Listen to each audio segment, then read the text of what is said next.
గారు వారు ఏదో మాట్లాడుతున్నారు. కృష్ణారెడ్డి గారు వెల్కమ్ టు ఫోర్ సైడ్స్ చూడండి, కంటిన్యూ. హలో సార్, అర్థమైనటువంటి చర్చ నిర్వహిస్తున్నటువంటి ఫోర్ సైడ్స్ టీవీ మేనేజ్మెంట్ కి అదేవిధంగా ప్యానెల్ లో ఉన్నటువంటి పెద్దలందరికీ కూడా నా యొక్క హృదయపూర్వకమైన నమస్కారాలు సార్. ఇంతకుముందు మేడం సిరాజ్ ఖాన్ గారు చెప్తున్నారు అన్కాన్స్టిట్యూషనల్ అని, పశ్చిమ బెంగాల్ లాగా అందరూ వ్యతిరేకించాలని చెప్తా ఉన్నారు. ఒక పార్లమెంట్ చేసినటువంటి చట్టం ఖచ్చితంగా రాష్ట్ర ప్రభుత్వాలు అమలు చేసి తీరవలసిందే.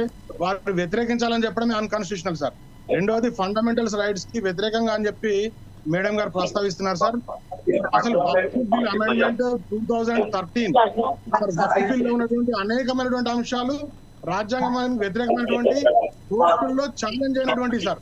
ఈ దేశంలో ఉన్నటువంటి ఏ చట్టమైనా, ఏ బిల్ అయినా, ఏ ఆర్డర్ అయినా సరే ఒక కోర్టు జ్యూరిస్డిక్షన్ పరిధి లోపల ఉంటుంది సార్. కానీ వక్ఫ్ యొక్క నిర్ణయాలు కోర్టు పరిధిలో లేకపోవడమే అన్కాన్స్టిట్యూషనల్ సార్. కేవలం బీజేపీ ప్రభుత్వం వాటిని మాత్రమే సవరించింది సార్, వక్ఫ్ చట్టాన్ని రద్దు చేయలేదు. వాటిలో ఉన్నటువంటి కొన్ని ముఖ్యమైనటువంటి అంశాలను రద్దు చేసి వాటిని గవర్నెన్స్ తీసుకొచ్చింది సార్. ముఖ్యంగా దయచేసి మీరు గమనించండి, మేడం గారు మాట్లాడుతూ ఉన్నారు సార్, వక్ఫ్ ఎంత ఈ వక్ఫ్ చట్టం ఏదైతే ఉందో ఎంత దుర్వినియోగం అవుతుందో. ఎవరైనా సరే ఒక ఆసాన్ని ఒక ఉన్నతమైన ఆశయం కోసం తన దానాన్ని, తన ఆస్తిని దానికి కారణం ఎవరు? చూడండి, చట్టాన్ని అమెండ్మెంట్ చెయ్యాలా, కానీ అన్కాన్స్టిట్యూషనల్ చేయకూడదు.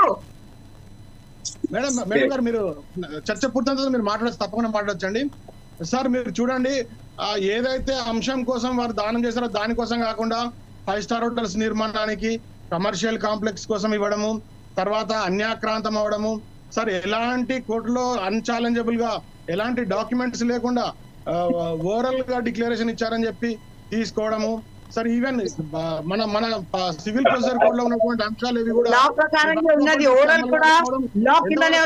మేడం గారు సమాధానం చెప్పాల్సిన అవసరం.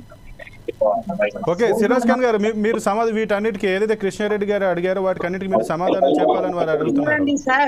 వక్ఫ్ ప్రాపర్టీ అంటే ఇప్పుడు ఏమంటారు, మీరు భగవాన్ కోసం దానం చేసే ప్రాపర్టీ, అది పర్టికులర్ స్పెసిఫై చేసి ఆ పర్టికులర్ ఇంటెన్షన్ తో అది వెల్ఫేర్ కింద ఇవ్వవచ్చు. దయచేసి మిగతా ప్యానెల్ మెంబర్స్ కొంచెం మీ ఆడియో మ్యూట్ చేయండి, కొంచెం డిస్టర్బెన్స్ సౌండ్ వస్తున్నాయి. అది unconstitutional. There are no powers for the state given from the center to operate it. ఇది ఘోరమైన అన్యాయం జరిగింది ప్రతి రాజ్యంతో, మీరు అర్థం చేసుకోండి. ఇంకా ప్రాక్టీసింగ్ ముస్లిం 5 years కోసం అంటే ఇది కొత్త చట్టం ఏంటి సార్? ఇది మార్పేనా? ఇది అమెండ్మెంటేనా? ఇది ఎట్లాంటి మీరు చెప్పండి. 5 years ప్రాక్టీసింగ్ ముస్లిం ఉంటేనే మీరు డొనేట్ చేయవచ్చు అంటే ఇది ఎక్కడి నుంచి మీరు లా తీసుకొని వచ్చారు సార్? ఇది చాలా చాలా చాలా తప్పు చేస్తున్నారు BJP government. This is very unconstitutional. ఈ మాత్రం మీరు అండర్స్టాండ్ చేసుకోవాలా. ఇంకా వేరే మాట ఏంటి అంటే, ఇప్పుడు అసలే పేపర్స్ అడుగుతున్నారు మీరు. ఒక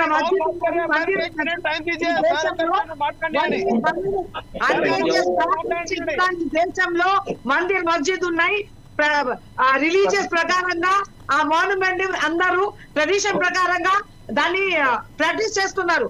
దానికి పేపర్స్ ఉంటాయా? మీరు చెప్పండి, పేపర్స్ ఎక్కడ ఉంటాయి? మేడం గారు మీ యొక్క రిలీజియన్ ఏది మెన్షన్ చేశారు మేడం? మీరు రిలీజియన్ ఏదని మెన్షన్ చేశారండి? అన్ని పవర్స్ ఎలా ఇస్తారు sir? Who is the collector to decide whether it is the work property or not? Let me talk. Decide without any inquiry and all. అది తప్పు ప్లీజ్. యాదవ్ గారు మీరు క్లియర్ లేరు. Okay, right. ఏదైతే సిరాజ్ ఖాన్ గారు కృష్ణారెడ్డి గారు అంటున్నారు, చదవండి సార్. గజెట్ లో ఏం రాసి ఉన్నది చెప్పడం వేరే ఉన్నది, దాంట్లో రాసి వేరే ఉన్నది.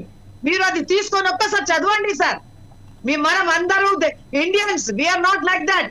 You need to understand.